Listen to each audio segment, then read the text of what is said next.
Hello everyone. Something happened recently that I wanted to bring a bit of attention to.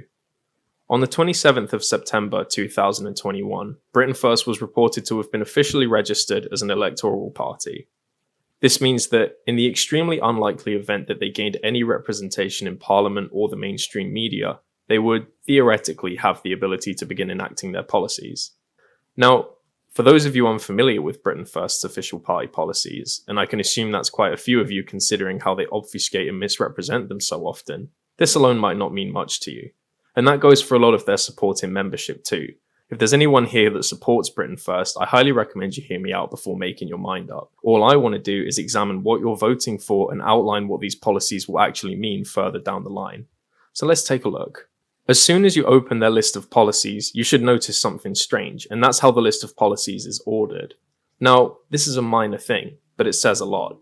Other parties, like the Green Party, have their policies alphabetized from A to Z, nicely ordered and organized. The Labour Party does this as well, with each of their regional manifestos listed in alphabetical order. There is no such organisation in Britain First policies, however. It's a scattered list of ideas they have that doesn't appear to have any cohesion or structure. Or does it? If you look closely, you'll notice that rather than an official document to be printed out and distributed, the only list of policies you can find from Britain First is on their actual website. This means that whoever's in charge of Britain First's website is the one who decided to format this policy list in the way that they did. So who runs the Britain First website? Well, time for a quick history lesson. Britain First was founded in 2011. According to their own website, there were extremely few members upon its inception. Paul Golding, while being in the founding team of Britain First, wasn't always the one in charge. That honour went to Jim Dowson. Paul Golding actually began as their communications officer in charge of Britain First publication duties. And you can see this in the internet snapshots of their website from all the way back in 2011 when they first began. So what does this mean? Well, nothing at first until you look a little bit deeper into what Mr. Golding himself was writing all that time ago. A blog against the Human Rights Act imposed on Britain by the EU, anti-Muslim and immigration sentiment, and this phrase that you might see a few more times, parity of esteem within the UK. Keep these things in the back of your mind, won't you? Flash forward to today and check the leadership page on Britain First's website. Whereas before there was a tidy little list of who does what, now there's a flashy video glorifying Mr. Golding as the saving grace of the British patriot. Why? Only because the rest of Britain First leadership abandoned Paul when they saw the direction he was taking the party in. This means that Mr. Golding is the only one of the original staff remaining, and most likely the one updating their policies. After all, those communication skills have to come in useful somewhere, right? But of course, this isn't solid proof. So how do we find out for sure? Well, I decided to consult someone that knows how Britain First works. Someone on the inside. I asked Britain First ex-Chief of Staff Andy Edge, who was in charge of the website, and surprise, surprise, it's Paul Golding. So now that we've established that, we can take a look at the policy itself. So it's not alphabetized. This wouldn't mean much on its own, but remember the roots we've traced back to Britain First's origins. So how is it organized? The very first thing you see when you look into their official party policies is their stance on immigration. Their first listed official act is to expel all illegal immigrants, and need I remind you how arbitrarily Britain First uses that phrase. This is no coincidence. Remember the policy lists from all the way back in 2011? Being anti-immigration has been the main priority of Britain First since day one. When Mr. Golding sat down and wrote this list of policies, he decided that the very first thing he needed to write about was how to get rid of all of the foreigners. Either that, or that whoever came to view these policies needed to see his firm anti-immigration stance before anything else. This means that this is their main focus, their greatest objective, getting rid of illegal immigrants. You know how Britain First always says they want to put British people first? Well, you wouldn't get that from their list of policies. If you look at it proportionally, most of their policies are based on restricting or in some cases outright doing away with some British people's rights. You know the homeless that Britain First claims to care about so much? Let's examine how they aim to help get them off the street. Eradicate the blight of homelessness that is plaguing this country. Now, is it just me or does that seem a little non-specific? You'd expect them to at least outline some sort of plan of action or system for eradicating the homelessness problem, wouldn't you? Maybe an explanation of their budget or some of the partnerships that will help them accomplish this goal. I mean, after all, they do that for their immigration policies. The mission statement of voluntary repatriation in the immigration section clearly outlines their plans to scrap the entire foreign aid budget and use it to pay citizens of foreign origin to leave, either to their homeland, wherever that might be, or another country of their choosing. Now, if you're a supporter of Britain First, I probably know what you're thinking. Well, obviously they can afford to do that. After all, we spend enough money on these bloody foreigners to pay as much as we want them to leave. Well, let's do some maths just to be sure. The average cost of relocation from the UK to, let's say, Europe, by your average moving company to be generous, is approximately £2,000 to £3,000. To give some wiggle room, we'll say it costs £2,000 per move. After all, we don't care where they're going as long as they're outside of the UK. So let's say they move over to France and that's the end of it. That means that according to this year's foreign aid or overseas development assistance budget, which was around £11 billion this year, cut down from £14.5 billion the year before, Britain First would have the money to pay around 5.5 million foreign citizens to leave. How much of Britain's foreign-born population is that? Well, around half. Britain First wants to allocate an already shrinking budget to removing foreigners when this simply won't work to the scale they want it to. Let me remind you that this is with the provision of half of Britain's foreign population moving to Europe, where most of the people Britain First wants to remove are definitely not from, and this completely overlooks any family members that were born in England to these foreign-born citizens or partners they met in England. You think someone's going to volunteer to leave the country you're in charge of without their family? Think again. There's also the fact that this completely ignores the personal choice of location, which can only make things more expensive. They're not going to be forced to move country if it's a downgrade, are they? But going back to the point, I find that this is incredibly illuminating as to Britain First's top priorities as a political party. One of the first things they plan on doing is removing foreigners from the UK either willingly or unwillingly, and that's the only financial plan they've outlined. For a party that criticises how much more attention migrants get over the native British, you're really falling into the same trap. That's £11 billion that's going towards removing people from your country. I ask you, how many houses could you build for the British homeless with that money? How much could you help the already existing British citizens with those funds rather than pursuing your dream of an ethno-state? Well, the answer's simple. Britain First don't care about the homeless. They say they do, but all the evidence says otherwise. What they do care about is taking rights away from non-native citizens of Britain, and if they have to use the homeless as a bludgeon to do it, then by God, don't let morals get in the way of a good appeal to emotion. There's another reason I know this too, and that's that other than a couple of isolated cases of Britain First weaponizing the homeless for content against refugees, I haven't found any instances of them doing some widespread volunteering work. They haven't partnered with any foundations, they haven't even bothered to try and do any grassroots organizing before they get into power. They're just holding the homelessness crisis as a bargaining chip for them to get into power. But their political power wouldn't even guarantee the homeless getting the help they need. Their social policy outlines their stance on benefits that would be received by British citizens. So let's see how they plan on looking after each and every British citizen, homeless or housed. Make benefits available only to those who need it.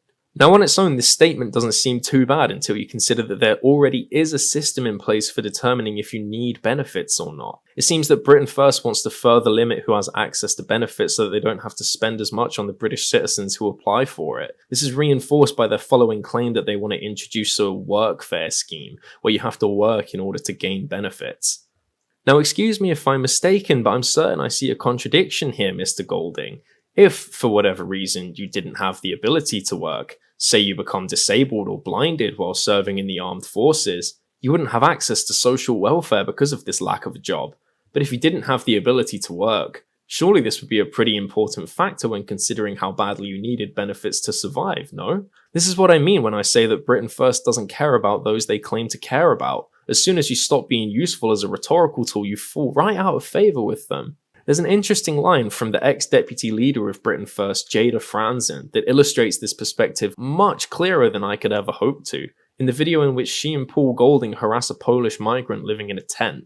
This just so happens to be a migrant. That camp might be locals. It might be local homeless people that are in there using drugs. Not veterans living out on the street, drug users. This is how they view the homeless that they weaponize against refugees. There's also the lack of transparency of how they actually plan on paying for these homeless people to get off the street.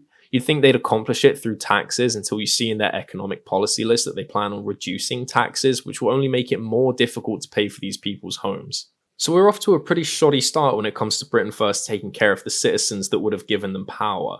But of course, that's only a small minority of 200,000 people. So let's see how they plan on taking care of the rest of the country. Abolish the hated Human Rights Act. So Britain First wants to take care of their citizens by abolishing their human rights. Did they just hate so much? Nah, I'm joking, of course. What they actually want to do is abolish the hated Human Rights Act that was imposed upon the UK by the EU as part of the European Convention of Human Rights. Now, it only makes sense that Britain First wants to further separate themselves from the EU. After all, we tanked our supply chain to get rid of them, so what's a couple of human rights? Plus, Britain First says that the act is hated anyway, so let's take a look at what a favour Britain First is doing all of us. There are several different articles imposed upon the UK by this act, and we're going to go through them one by one to examine the effect it would have on Britain if it were to be abolished. The right to free expression. This one's a bit strange to want to get rid of, considering it's one of the only reasons Britain First is allowed to spread the messages they do, besides the whole hate preaching thing. It's odd to me that Britain First would want to take away such a basic freedom, considering that's what they're criticising the EU for by abolishing the Human Rights Act. And this ties into another article that's also covered in this act, freedom of assembly. Banning freedom of assembly means that Britain First would legally no longer be able to go and harass asylum seekers over the whole grooming gang scandal, so I'm not sure why they want to limit their already small potential as a movement. There's also the whole other side to this, which is that this would essentially make any and all form of protest illegal. I don't know any other way to describe this but authoritarian. Think about it.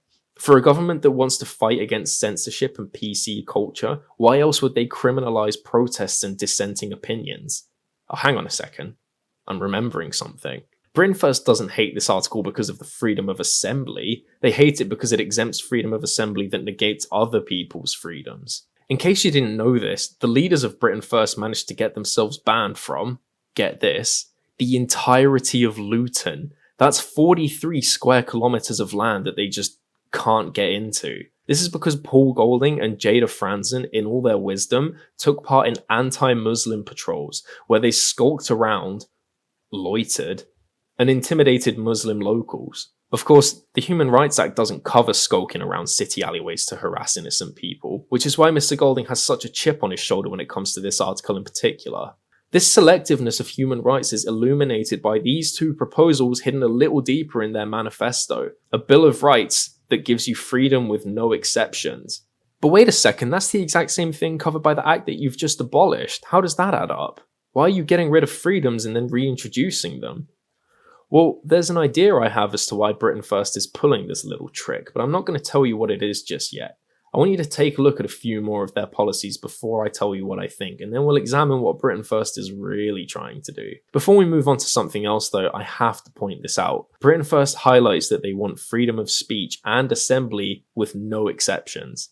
Britain First and Muslims have a mutual distaste towards each other, to put it lightly. There's also many British Muslims who wouldn't be deported should Britain First ever come into power. Do you see what I'm getting at? Britain First is laying the foundations to allow Muslim protesters to march against the government which, let's be honest, has the complete opposite of their best interests at heart. Now, before you think I'm painting this as a bad thing, I'm not. I think any person or group of people should have the freedom to march for their basic human rights and fight against any government that would seek to take away the right to their expression of religion or opinion, the stuff covered in the American Bill of Rights that Britain First wants for the UK. And make no mistake, Britain First does want to take away these rights for Muslims or any other religion they don't like.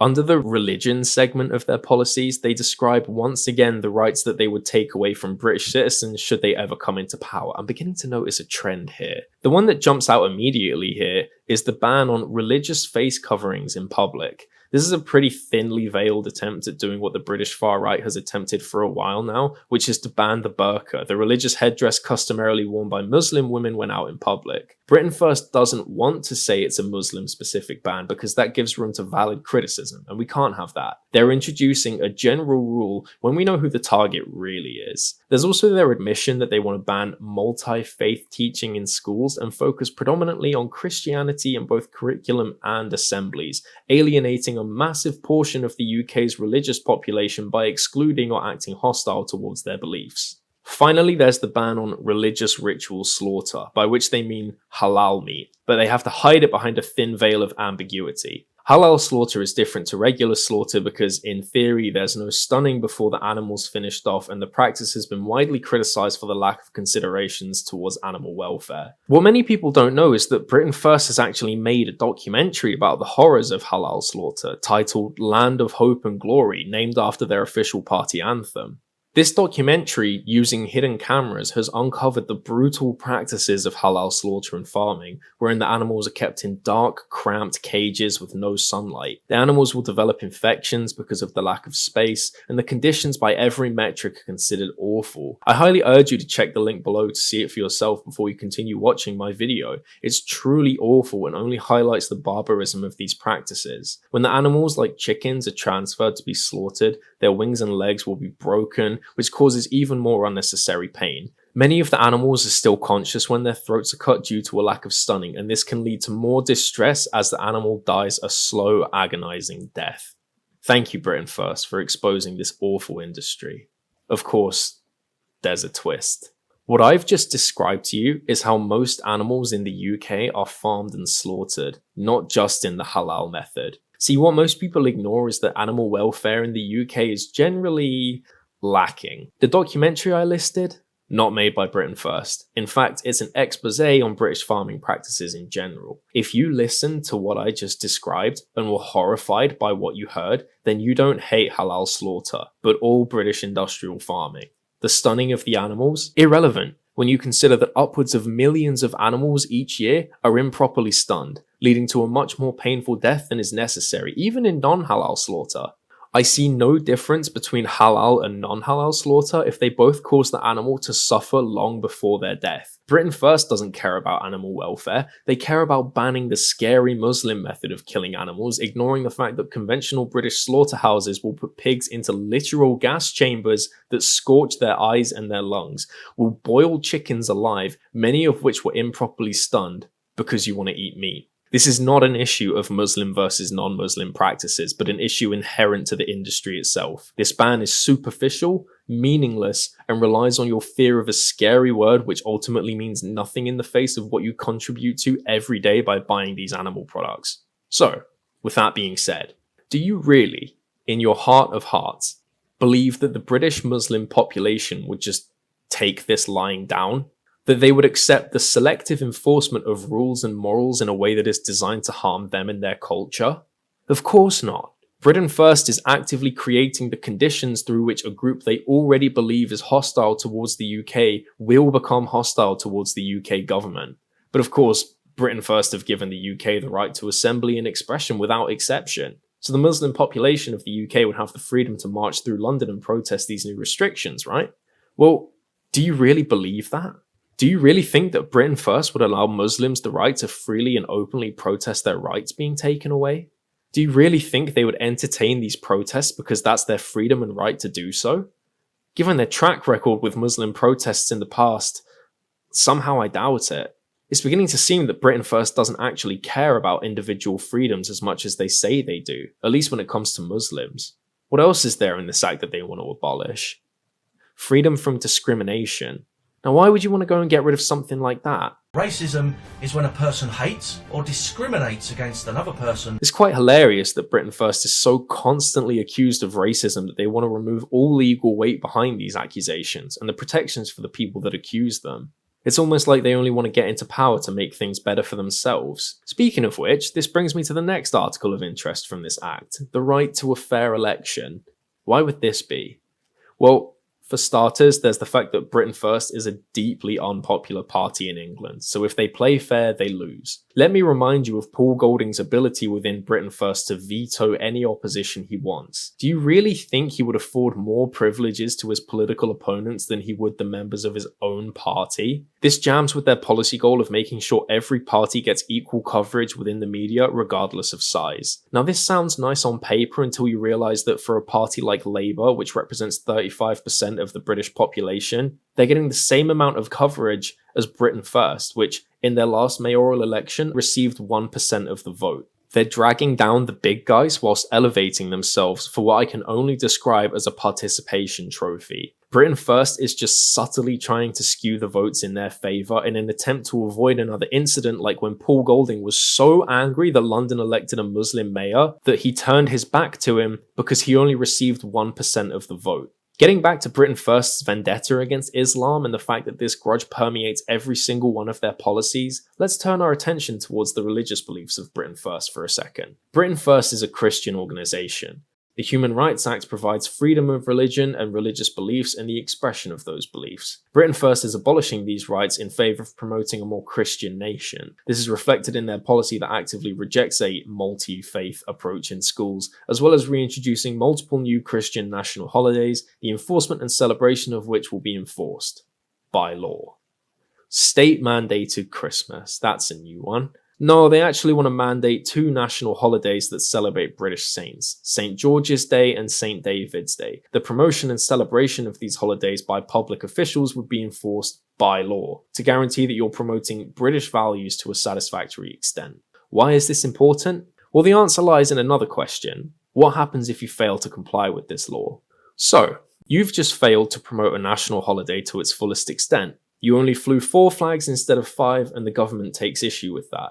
No problem, right? You'll speak before a judge and have your case heard. Maybe it was an innocent mistake and it'll all be fine. No, actually, because when you voted Britain First into power and they abolished the Human Rights Act, they also abolished your right to a fair trial. You no longer get to argue your case or even be told why you've been arrested because your right to liberty and security, which allows you to know why you're being arrested, has also been abolished. So you're in a sticky situation, to say the least.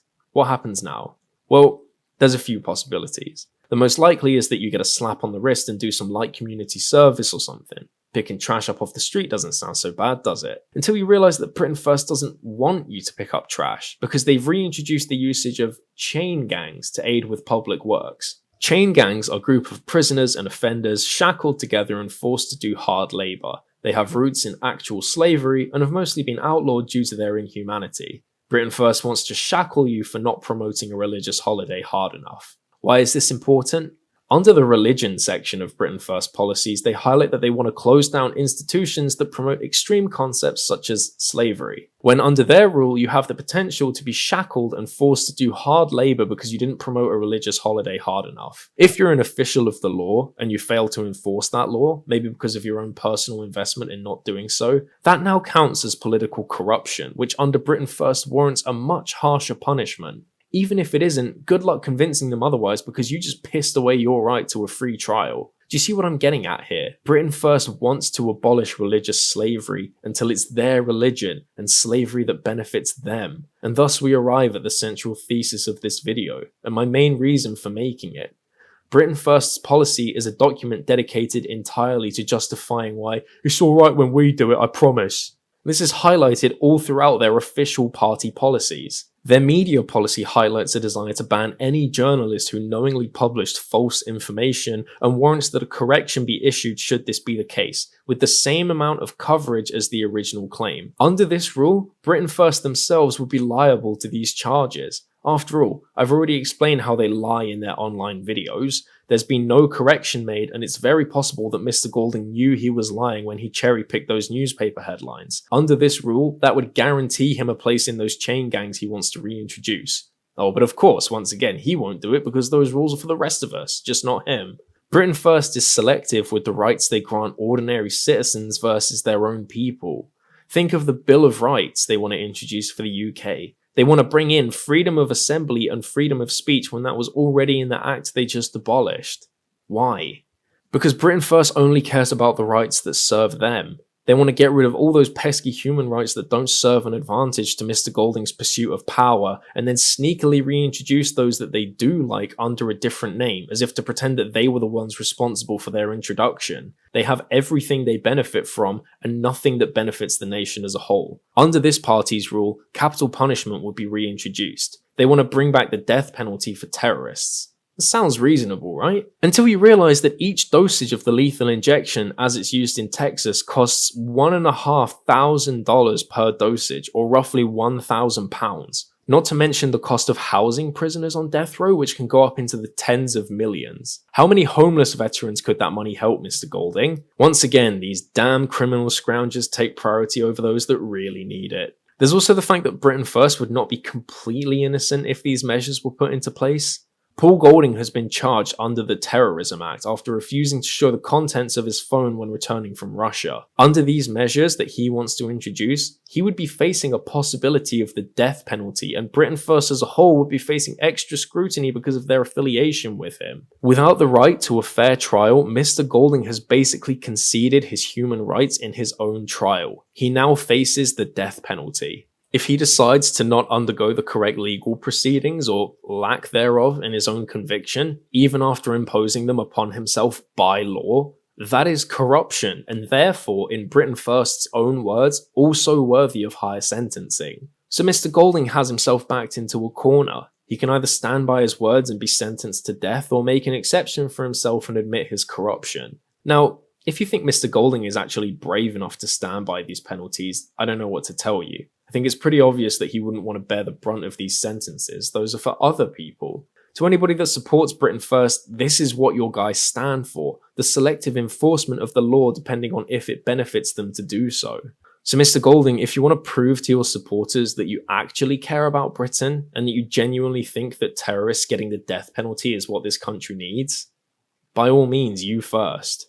Besides that though, I really hope it's a little bit clearer why these policies are so detrimental to Britain. There's nothing outlined for how they're going to make British people's lives easier, besides some vague gesturing towards a pipe dream. And it is a pipe dream because if this goal was feasible through their policies, they would have already started working on it, or at the very least outlined how they would have done it. As it is, the only feasible policies they've outlined a method for is the removal of foreigners from the UK, which, no surprise there.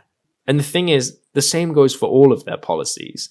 Despite what Britain First wants to tell you, they don't care about making Britain better, or even standing up for the British people. I know it seems like it's us versus them, but this is a false dichotomy. You won't get more British rights by taking everything away from foreigners that need it. If anything, all you're doing is setting a precedent for the government to pull the rug out from under your feet as well. Now I know what you might be thinking. Well, that could never happen. I'm a native citizen of this country. I'm different from them. And to that I have to say, are you familiar with all of history? Has any country ever benefited from removing human rights? Has any country that focuses on the removal of human rights ever decided, you know, I think that's enough, I'm content? Of course not. As soon as you run out of whatever enemy you've decided to rally against, it's straight on to the next one. That's the problem with these political ideologies that create this us versus them mentality. You never run out of enemies to rally against until you run out of allies too. And if you still don't get where I'm coming from, let me ask you this. What does Britain First have to offer besides the vague notion that you're fighting off some enemy? Every bit of their rhetoric is designed to sound like it's a fight, as though two men wanting to get married is the equivalent to the Blitzkrieg or something. It's absurd. They're priming you to be ready to fight, to act as though you're under attack. Even when they do some charity work, like giving gloves to a single homeless man, they still find some way to spin it in the frame of, these immigrants have what we don't. It's impossible for them to do anything without constantly reinforcing who the enemy is. Why? Well, Britain First's strength comes from fear. The fear from their supporters about the unknown, of financial insecurity and the fear of them losing whatever they hold dear. Britain First exploits this fear. They know that in the wake of ideas of a broken Britain and a recession and terrorist attacks that the British people are scared, and they've decided to exploit that for their own personal gain. It's much easier to create some grand good versus evil story rather than admit that you can never predict what's going to happen next. That's why Britain First needs enemies, because without them their supporters begin to realise that they don't have to fight, and if that happens, Britain First loses. There's a reason they constantly reinforce ideas of patriotism, our country, British values, sacrifice, etc., and it's the fact that they constantly target veterans of the armed forces. Armed forces get so little help as it is in the UK. They're trained to fight, kill and die in the name of their country, many of them actually doing so. It's a way of life that to anyone who hasn't experienced it, myself included, is unimaginable. This is something that shapes these people for the rest of their lives, and there's so little help reintegrating into normal life. How do you go from being prepared to fight and die at the drop of a hat to being some 9-to-5 desk jockey or a manual labourer. I know people who've served, and I understand that it can be incredibly difficult to adjust to civilian life afterwards. And Paul Golding knows that too, which is why he targets that sense of readiness, those instincts that have been ingrained into you as a soldier to fight against this threat he's conjured up, all for his personal gain. Mr. Golding is hiding his personal pursuit of power behind some vague message of fighting for your country, when the reality is that Mr. Golding doesn't care about Britain. Mr. Golding is just as qualified as I am to invoke the armed forces for his own gain, in that he isn't. Despite all of his pretense, Mr. Golding has never served in the armed forces.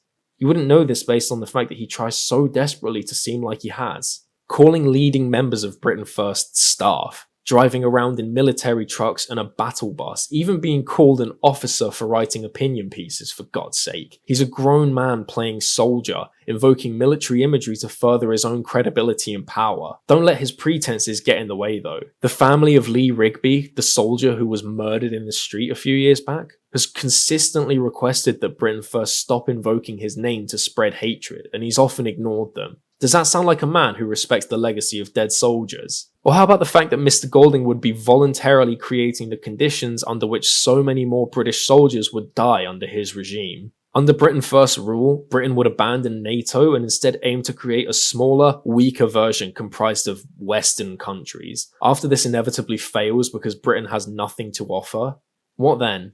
We've just landed in a much weaker position than we otherwise would have been. But fear not. Mr. Golding wants to increase our defence budget, which, as it is around £45 billion. They want to rebuild the British Royal Navy, bring back mandatory conscription for 1 year after education, and invest in new defence technologies. There's also the fact that they want to completely abandon the UN. Why? Britain First is creating the conditions for Britain to abandon most of its allies, build up a massive military force with all sorts of new technology and forced soldiers, and then what? We're just going to chill? No! We're probably going to go put that money to good use and go invade somewhere else we have no right to be. Why would the political party, whose leadership has repeatedly been criticised for desiring a holy war, abandon its allies, increase its military forces massively, and then force the conscription of its people after pretty much declaring its hostility to one particular religious group? I highly doubt it's just for show. And what's the result of this show of force that Britain First would inevitably make? Well, many Britons would die. That's the end of it. For all of his bravado, all of his claims to the opposite, Mr. Golding's pursuit of power will only result in a net loss for the people of Britain.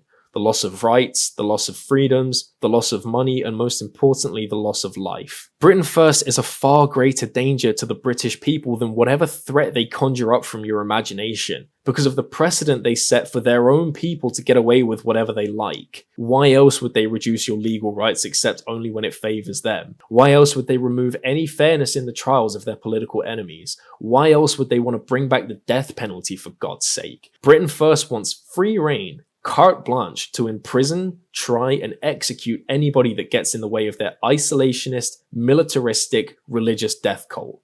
That's why they're taking rights away from Muslim citizens, and even non-Muslim citizens who don't clap long enough for Jesus. That's why they're removing any and all restrictions and regulations for the police to comply with basic human rights laws. That's why they're outright banning and even ex post facto criminalizing trials against military personnel who may have committed war crimes. I challenge any commenter to explain to me how a party with so little regard for consequences for their own members' actions can be described as just, fair, or good for the British people. Given everything I've just described, I want you, the supporters of Britain First, to clearly explain how these policies don't open the door for abuse and corruption that will only harm the British people. At the very least, explain to me why Mr. Golding has a right to invoke the names of dead soldiers for the advancement of his party, and then say nothing about how he wants to help them, and only create more of them with his warmongering. I challenge you to explain to me in clear terms what this party has to offer to the British people,